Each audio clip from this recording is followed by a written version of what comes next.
রণে বনে জলে জঙ্গলে যখনই বিপদে পড়িবে আমাকে স্মরণ করিবে, আমি রক্ষা করিব। আজ লোকনাথ বাবার পবিত্র তিরোধান দিবস।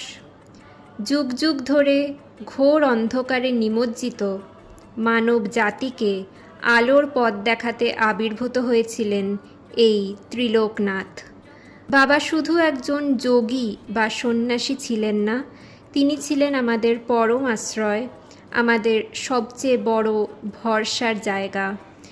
দুঃখের সাগরে যখন আমরা দিশেহারা হয়ে পড়ি, যখন চারিদিকের সব দরজা বন্ধ হয়ে যায়, তখন বাবার এই অভয় বাণী আমাদের বুকে নতুন করে বেঁচে থাকার সাহস যোগায়।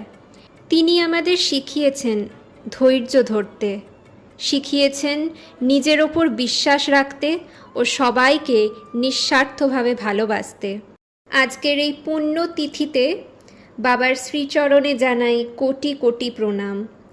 বাবা, তোমার করুণার হাতটি যেন সব সময় আমাদের মাথার ওপরে থাকে। আমাদের মনের সব অহংকার, সব কলুষতা দূর করে দাও বাবা।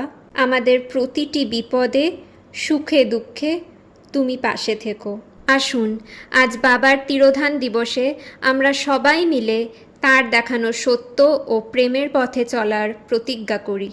জয় বাবা লোকনাথ।